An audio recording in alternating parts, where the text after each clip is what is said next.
Bonjour à tous et bienvenue dans votre tirage de la rentrée 2019. Comme le tirage de l'année 2019 que je vous avais proposé en janvier, nous allons voir les 4 thèmes signe par signe, donc le tirage relationnel, le tirage professionnel, celui de la vitalité et celui du spirituel. Voilà, donc nous allons l'aborder signe par signe. Comme je l'avais proposé de manière exceptionnelle lors de la rentrée civile, donc au mois de janvier, je vais vous proposer à nouveau la même offre exceptionnelle parce qu'elle avait beaucoup plu et qu'on a continué de me la demander ensuite, à savoir un tirage vidéo d'1 heure sur les 2 domaines de votre choix pour 55 €. Donc n'hésitez pas à passer en dessous dans la boîte de dialogue pour en savoir plus.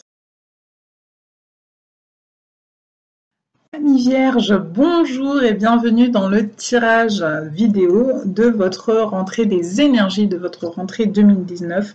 Je parle bien d'énergie, ça peut avoir commencé cet été, ça pourrait se continuer jusqu'à la fin de l'année. Les énergies, on ne les met pas en boîte, c'est comme des nuages dans le ciel. Eh bien, ça bouge, c'est mouvant.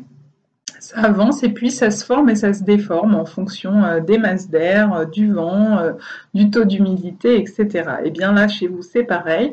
Je vous donne un goût d'énergie. Peut-être que pour certains, ça sera déjà des choses qui se sont passées, qui se passent en ce moment, qui vont se passer bientôt ou dans un peu plus de temps. Et puis pour d'autres, ça pourra aussi prendre une autre forme, une autre évolution que celle que je vais annoncer ici, puisque en fonction de la manière dont vous allez accueillir ces énergies et ce que vous allez en faire ou les transformer, les modifier, eh bien ça pourra prendre une autre couleur. Dans le domaine relationnel, alors je ne vous cache pas que je n'ai pas forcément le sentiment, ça parle que du relationnel, j'ai le sentiment que ça venait parler en général. Maintenant, si ça vous parle dans une relation en particulier, n'hésitez pas, ça peut être une relation sentimentale, amicale, professionnelle ou familiale. On me dit que vous êtes coincé, que vous vous sentez prise au piège.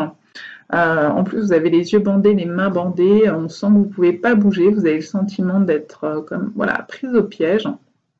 J'entends en anglais trapped, donc ça insiste vraiment là-dessus, avec l'idée que vos mouvements sont déjà connus d'avance. Certaines personnes, peut-être que dont vous faites partie, notamment c'est vrai que les vierges sont assez peut-être cartésiennes, signes de terre, avec l'idée, pour certains d'entre vous, peut-être que l'avenir est déjà défini, l'avenir est déjà écrit, l'avenir est déjà inscrit. Et finalement, vous n'avez pas forcément la main sur votre destin, sur votre destinée. Que peut-être tout est déjà écrit. Donc finalement, ici, on a plus le sentiment que vous avez l'impression de subir plutôt que de prendre part au mouvement de votre vie, au mouvement des énergies de votre vie. Ici, il y a une relation, une situation où vous avez l'impression d'être coincé et que peut-être c'est une action divine qui va vous permettre de vous décoincer, ou que c'est une tierce personne extérieure qui va vous permettre de vous débloquer de cette situation, de cette relation, mais qu'en tout cas, vous avez le sentiment d'avoir perdu votre pouvoir là-dessus, ou peut-être même de n'avoir jamais eu de pouvoir, soit sur cette situation, cette relation en particulier, soit sur votre vie en général. Il y a des personnes qui croient profondément que tout est déjà joué d'avance, et qu'en fait, voilà, on serait comme des acteurs qui joueraient une pièce qui serait déjà écrite. Donc voilà, peut-être que vous faites partie de ces gens-là, et là, pour le coup, c'est en train d'être exacerbé. Or, on vous dit de vous montrer patient et d'évaluer, de faire le bilan, en fait, de cette situation. Si vous vous sentez coincé ou de cette relation, on vous invite à faire le bilan de cette relation. Qu'est-ce qu'elle vous a apporté et qu'est-ce qu'elle vous apporte encore? Et est-ce que ce qu'elle vous apporte encore est suffisant pour vous épanouir? Ou est-ce que finalement cette relation ne vous apporte plus suffisamment et donc vous coince et vous stagne plus qu'elle vous aide, qu'elle vous apporte, qu'elle vous alimente et qu'elle vous permette d'aller de l'avant? Voilà. C'est un petit peu ça l'idée de fond qui se profile. Donc on vous invite à faire ce bilan et à vous dire, est-ce que à l'heure d'aujourd'hui, j'ai investi tant de temps, tant d'énergie, tant de ceci ou de cela? Est-ce qu'aujourd'hui, ça vaut encore le coup que je continue d'y investir autant pour ce que j'en récolte? Ou est-ce que la récolte devient si faible ou si frustrante que peut-être qu'il serait temps que j'arrête d'investir dans cette situation ou dans cette relation? Parce qu'on voit bien que vous vous sentez un peu pieds et poings liés là dans cette histoire. Peut-être que certains d'entre vous, ça parle d'un mariage, et vous avez le sentiment d'être coincé dans un mariage. Et donc, peut-être que pour vous donner une indication de ce que vous avez vraiment envie de faire, donc de rester dans ce mariage, si ça vaut vraiment le coup ou pas, ou dans cette relation, hein. Et je dis mariage parce qu'il y a des liens, tous ces rubans, ça forme des liens. Après, ça peut être aussi des liens familiaux, ou dans lesquels vous vous sentez coincé. Là, on est en train de vous dire, faites le bilan. Pour vous donner une idée de ce qu'il en est vraiment, posez les choses par écrit, sur du papier, et vierge. Ça, vous savez faire. Et du coup, afin d'évaluer vraiment, est-ce que ça vaut le coup? Ou est-ce que finalement, ça vaut peut-être pas autant le coup que ce que vous pensez? Que ça vous met plus en souffrance que ça ne vous rapporte? À vous de voir comment se remplit cette corbeille, vos besoins, vos envies, vos valeurs, vos rêves. Il y a l'idée, avec la carte du monde, d'un accomplissement, mais aussi d'une fin de cycle. Donc vous avez peut-être accompli tout ce que vous pouviez accomplir dans le cadre de cette situation, dans cette relation. Et qu'aujourd'hui, on tend vers une fin. Ça, il n'y a que votre bilan qui va pouvoir vous permettre de le dire.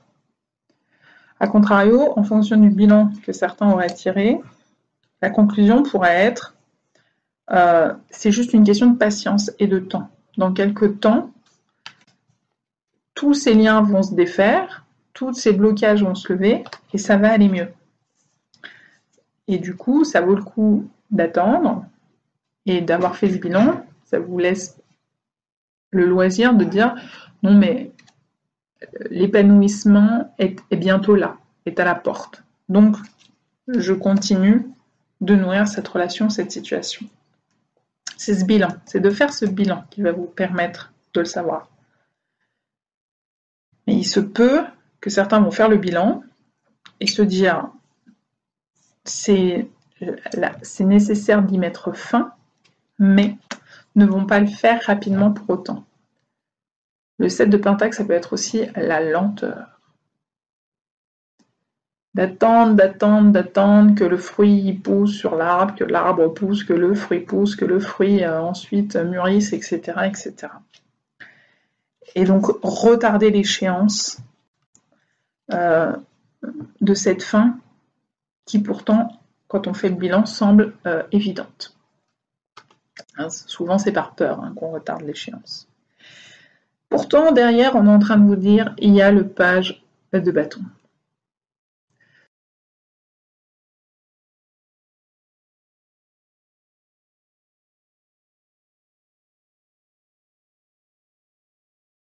Ça veut dire qu'il y a une opportunité derrière cette fin de cycle, si vous réussissez à la mettre en œuvre, à la matérialiser, de sortir de cette situation bloquante, de cette situation qui en plus vous envahit vos pensées, vous y pensez tout le temps, ça vous ronge l'esprit.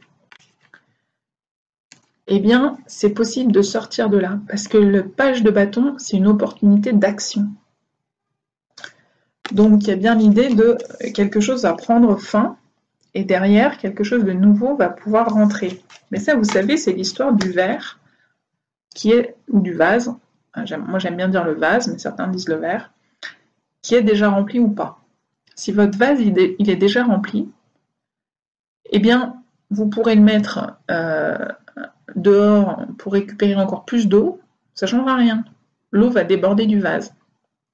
Aussi, si votre vie est pleine, ou que, par exemple, vous avez déjà un amoureux ou une amoureuse, mais que vous en espérez un autre ou une autre opportunité, le problème, c'est que la place est déjà prise. Le vase est déjà plein. Donc, du coup, l'univers, il ne va pas prendre beaucoup d'énergie pour vous répondre et vous envoyer une nouvelle énergie. Pour recevoir une nouvelle énergie et en bénéficier, en profiter et pouvoir vraiment la tenir et la recevoir, il faut que le vase y soit au moins à moitié vide. Il faut déjà qu'il y ait une partie du vase qui ne soit pas remplie.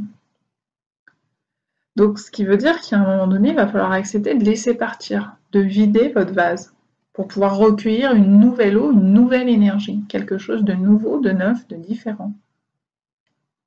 Comprenez bien ça. Donc, tant que votre vase est plein, tant que votre tête est pleine de soucis, il n'y a pas la place pour autre chose. Par contre, l'énergie, l'univers, il n'aime pas le vide. Donc, dès qu'il y a du vide, il va remplir par une autre énergie, une autre personne, une autre situation, une autre expérience. Donc, ceux qui savent régulièrement vider leur vase d'un contenu qui n'a plus lieu d'être dans leur vie, d'un contenu dont ils n'ont plus besoin, c'est pas que des personnes, c'est pas que des relations, c'est des situations, c'est des schémas de fonctionnement, c'est des blessures, c'est des peurs, c'est des croyances, etc. Eh bien, l'univers passe à autre chose. Il envoie autre chose, une nouveauté. Voilà. Pour ce qui est du professionnel, j'ai une superbe réussite avec la déesse Nike, qui est la déesse de la victoire. Nike, vous connaissez, c'est N-I-K-E. Nike, il écrit N-I-K-E et le accent du E de Nike, c'est la petite virgule qui met en logo. Voilà, pour la petite histoire. Donc ici, on a la victoire, la déesse de la victoire, la déesse Nike qui se présente à vous. Donc sur le plan professionnel, il y a un épanouissement à la clé, on est dans les coupes. Ça ne veut pas forcément dire un succès matériel ou financier, mais ça veut dire un épanouissement professionnel.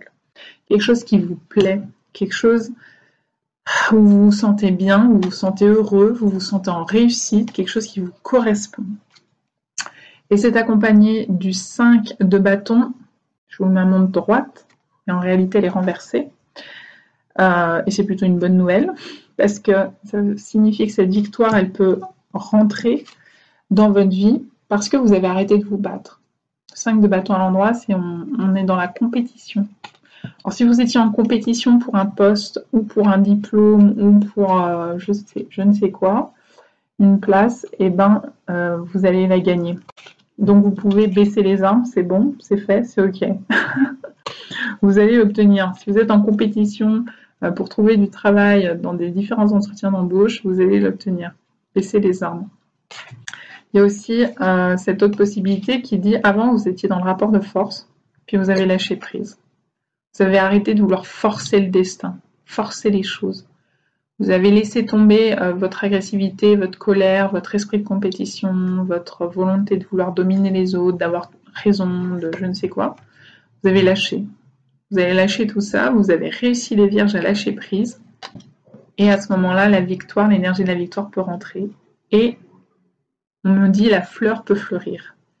C'est-à-dire que là, si on est en rétention d'énergie comme ça, très fort, parce qu'on se bat, parce qu'on veut que ça se passe comme nous on l'a décidé, on veut garder le contrôle, etc., etc.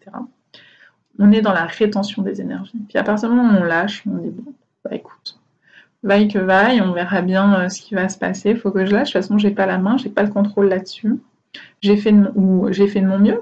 C'est-à-dire, j'ai passé l'entretien, j'ai passé mon diplôme, j'ai super bien révisé avant, j'ai fait mon maximum, donc je lâche. Puis on verra bien ce que ça va donner. Du coup, on relâche l'énergie.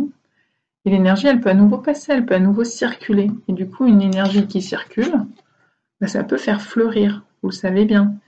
Et c'est pareil pour les fleurs. Si je bloque la montée de sève dans un arbre, dans une fleur, dans un végétal, en lui serrant le goulot là avec un nœud, ce que vous voulez, bah du coup la montée de sève elle se fait pas et la branche elle poussera pas, la fleur, la feuille ne poussera pas. Ça ne marche pas. Et ça va mourir. L'énergie va trouver un autre endroit, un autre point de passage. Mais ici c'est pareil. À partir du moment où vous allez lâcher la question du rapport de force, je veux absolument forcer pour la porte, pour l'ouvrir. Et vous vous dites, j'ai fait le mieux que j'ai pu, j'ai apporté toutes les clés, j'ai fait tout ce que j'avais à faire. Et maintenant, ne tient qu'à l'autre d'ouvrir la porte depuis l'intérieur. Et la porte va s'ouvrir. Donc la réussite va arriver. Donc, si vous êtes en stress, si vous êtes en énergie de contrôle, lâchez tout ça. Ça va aller. Du coup, ça va fleurir derrière. Pour le domaine de la vitalité, les vierges. Alors, j'ai eu le soleil, mais le soleil, il est sorti un coup droit, un coup à l'envers. Donc, on va le mettre comme ça à l'horizontale, puis on va dire qu'à mon avis, il y a des hauts et il y a des bas. C'est sorti avec la carte de la santé, de la vitalité, de l'arbre. Alors l'arbre, il peut représenter la santé et la vitalité, donc ça tombe bien, on est en plein dans le thème. Il peut représenter la famille, il peut représenter les ancêtres, les racines, il peut représenter aussi les descendants, les enfants. Le plus probable, comme ça, c'est qu'il y a des hauts, il y a des bas avec la famille, ou il y a des hauts et il y a des bas avec votre santé. Et derrière, il y a le bâtiment, il y a la tour. Ça peut représenter une institution médicale, ça peut représenter un bâtiment médical, donc un hôpital, une clinique, un lieu de scanner, d'IRM, que sais-je encore. Ça peut aussi représenter la maison familiale, notamment s'il y a plusieurs générations sous le même toit qui vivent ensemble. Donc il y a des hauts et il y a des bas. Donc il y a des moments où ça va être super agréable et super bien se passer la cohabitation, puis il va y avoir des moments où ça va être vraiment très désagréable, très gênant, et ça va affecter votre vitalité, affecter vos énergies, votre morale, votre force, votre volonté, votre puissance. Il se peut également que ce soit le cas pour votre santé, avec des hauts et des bas. Ça peut être votre santé à vous, ça peut être la santé de quelqu'un de votre famille, ça peut être la santé d'un de vos ascendants ou de vos descendants. Donc ça peut être la santé d'un proche, mais ça peut être aussi votre santé qui va connaître des hauts et des bas. Donc forcément, ça va rendre votre vitalité avec des hauts et des bas, parce que quand votre santé va bien aller, que vous ne serez pas malade, ou vous ne serez pas fatigué, etc., tout ira bien. Vous verrez certainement les choses sous un angle positif. Et puis, de manière un peu plus aléatoire, il risque d'y avoir des rechutes. Et du coup, ça va venir ternir un peu le tableau. Donc je pense qu'il y a des hauts et des bas, il y a des moments où tout va bien, puis il y a des moments comme ça avec des chutes de tension, j'entends. Alors ça peut être des chutes de tension, ça peut être des chutes d'énergie, ça peut être de l'hypoglycémie, ce genre de choses. Ça peut être, voilà. Il y a des moments où tout va bien, puis il y a des moments avec une chute.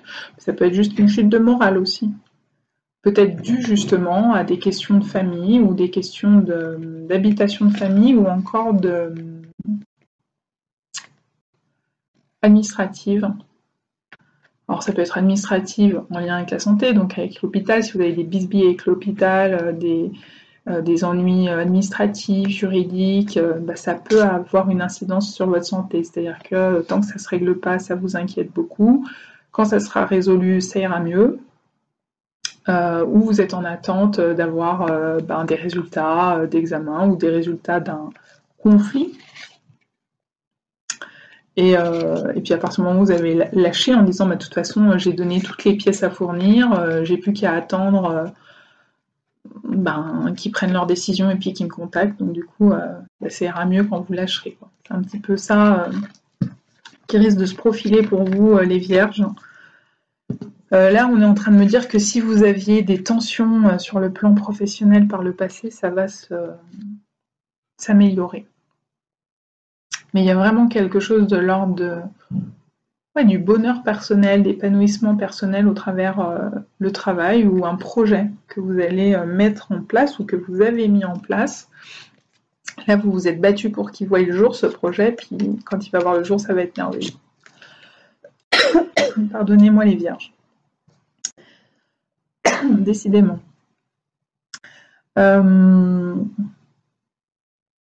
Ici, j'ai dans le domaine spirituel le cavalier de feu. Il est déjà tombé pour mon énergie des taureaux. Peut-être que vous êtes ascendant taureau ou l'inverse, que vous êtes en signe solaire du taureau et en ascendant des vierges. Pardon. Je suis désolée, j'ai un trou, c'est la fin de journée. Je suis désolée. Alors du coup, on a sur ce cavalier de feu la notion d'action, de passage à l'action. Mais ici, dans le tarot Chosen, ça s'appelle l'espièglerie. Et là, on vous dit, apprenez à retrouver un peu de légèreté. Ce qui est un peu, finalement, ce qui est indiqué ici, c'est-à-dire, il y a un moment donné, on lâche les tensions. On lâche l'idée de vouloir passer en force, que ça se passe absolument comme on l'a décidé, que c'est nous qui gagnons la coupe, la place, la situation, que sais-je encore. On accepte de prendre les choses avec plus de recul, de moins se prendre la tête. Pareil, si c'est sur un souci administratif, judiciaire, financier ou un souci de santé, prenez les choses avec plus de légèreté. Focalisez moins vos énergies là-dessus. Je rappelle l'histoire de on ferme les énergies, du coup ça empêche la sève de monter et l'énergie va choisir un autre lieu de passage. Lâchez et l'énergie va revenir. Je vous dis ça parce que on est vraiment là-dessus. Quand je vous fais ça, cette énergie qui se referme, vous le voyez, on est là-dedans. On est dans cette contraction, on est dans ce côté emprisonnement de l'énergie. Or, l'énergie, elle a besoin de circuler, elle a besoin d'être libérée. Si on se ferme à ça, on empêche le passage à l'action. On empêche le nouveau, le renouveau de rentrer, de venir dans notre vie. On empêche les bénédictions du ciel d'être pouvoir reçues parce que notre vase, il est déjà plein. Donc, quand bien même le ciel, il nous enverrait des bénédictions, ben, ça va tomber à côté. Ça va déborder du vase. Et on n'en bénéficiera pas. Comprenez l'idée? Donc, page de feu, cavalier de feu, c'est un peu la même idée, quoi. Et là, avec l'espièglerie, c'est ok, prenez du recul, voyez les choses un peu plus joyeusement, un peu plus gaiement, avec un peu plus de légèreté, ça va bien se passer. À la base, a priori, il n'y avait pas d'autres messages, vraiment pas, et là je sens que cet autre message qui est sorti, c'est plus pour certains particuliers d'entre vous, et ça n'a pas grand-chose à voir avec cette première énergie. C'est pas une combinaison énergétique entre les deux. Ici, on est en train de me dire qu'il y a, pour certains d'entre vous, des vies antérieures qui bloquent. Et peut-être des mémoires. Moi, je ne parle pas du tout de vie antérieure, je parle de vie parallèle, mais l'idée, c'est qu'il y a peut-être des mémoires dans cette vie, dans cette incarnation, des mémoires dans d'autres vies, dans d'autres incarnations, qui font blocage. Je pense que c'est aussi ça, votre blocage, que ce soit relationnel ou dans votre vie en général. Il y a des mémoires à libérer. Il y a des choses à ouvrir. Il y a voilà, cette idée de je laisse passer l'énergie. Et là, il y a trop de tension. Et vous voyez, c'est drôle, hein, parce que je disais ici chute de tension avec la vitalité. Je disais des chutes de tension. Donc il se peut qu'il y a trop de tension. Vous vous mettez peut-être trop de tension, trop de pression. On est sur un blocage énergétique comme ça. On ne laisse pas circuler l'énergie. Peut-être par peur. Peut-être que ça vient de mémoires à libérer, des mémoires karmiques, des mémoires émotionnelles. Je ne sais pas. Et je pense que pour certains d'entre vous, hein, il y a cette idée-là, parce qu'en plus, vous le voyez ici, c'est le cas. Il y a un goulot là qui est fait. Hop, ici à cet endroit-là. Il y a une restriction énergétique. Donc, il y a l'en dessus, puis il y a l'en dessous. Hein, vous voyez. Et là, ça fait goulot, quoi. Ça fait sablier, ça fait restriction. Et j'arrête pas de voir ce geste-là. Je sens que ça ferme, je sens que ça serre, je sens qu'il y a de la tension dans tout ça. Et que justement, hein, si on vous invite à la légèreté, c'est peut-être qu'il y a trop de tension. Hein.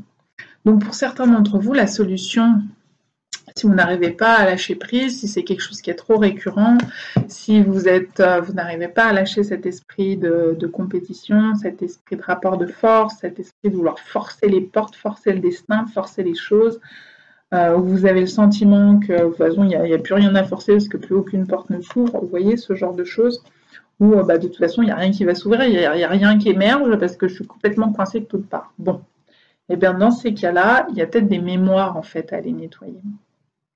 C'est-à-dire que vous avez peut-être déjà fait plein de choses et que ce n'est pas suffisant pour débloquer la situation, les vierges. Dans ces cas-là, allez sur ma vidéo où j'explique les différentes étapes qui nous amènent à solliciter des nettoyages de mémoire karmique. Toutes les étapes, j'ai déjà tenté ci, j'ai déjà tenté ça, et pourtant, ça reste un blocage dans ma vie. Et bien dans ces cas-là, on est peut-être sur de la mémoire karmique. Voilà pour vous les vierges. En vous souhaitant une très belle rentrée et une magnifique réussite. À bientôt.